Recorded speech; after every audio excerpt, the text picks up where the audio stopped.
જામનગરથી કે જ્યાં મૂડી એપીએમસીના ટેકાના ભાવે મગફળી ખરીદવામાં મોટું કૌભાંડ ચાલતું હોવાનો ખેડૂત આગેવાન રાજુ કરપડાએ કર્યો છે આરોપ।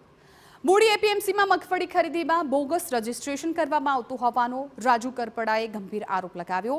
ટેકાના ભાવે મગફળી વેચવા આવતા ખેડૂતોની મગફળીનો ઉતારો ન હોવાનું કહી ખરીદી રિજેક્ટ કરતા હોવાનો દાવો કર્યો। વેપારીઓ દ્વારા રિજેક્ટ કરાયેલ મગફળીને 200 થી 300 રૂપિયા નીચે ભાવે ખરીદી કરી અને ત્યારબાદ બોગસ રજીસ્ટ્રેશન મારફતે આ જ મગફળી ટેકાના ભાવે ખરીદી કરાતી હોવાનો રાજુ કરપડાએ આરોપ લગાવ્યો। રાજુ કરપડાએ 2 દિવસમાં તપાસ કરવાની માંગ કરી।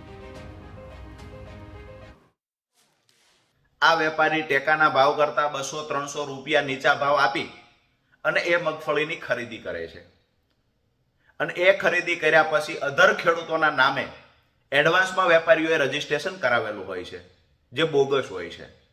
હવે આ રજીસ્ટ્રેશન જે વેપારીઓએ કરાવેલું છે પહેલી 200-300 રૂપિયા નીચા ભાવે ખરીદી કરી અને બોગસ ખેડૂતોના નામે જે રજીસ્ટ્રેશન અગાઉ થયેલા છે એ રજીસ્ટ્રેશન મુજબ વેપારી પાસા એ જ મગફળી જેનો ઉતારો નહોતો બેસતો ખેડૂતની રિજેક્ટ થયેલી મગફળી 200-300 નીચા ભાવથી ખરીદી અને પાછી ત્યાં ટેકાના ભાવે બીજા કોઈ ખેડૂતના નામે આપે છે તો એ મગફળી ચાલી જાય છે।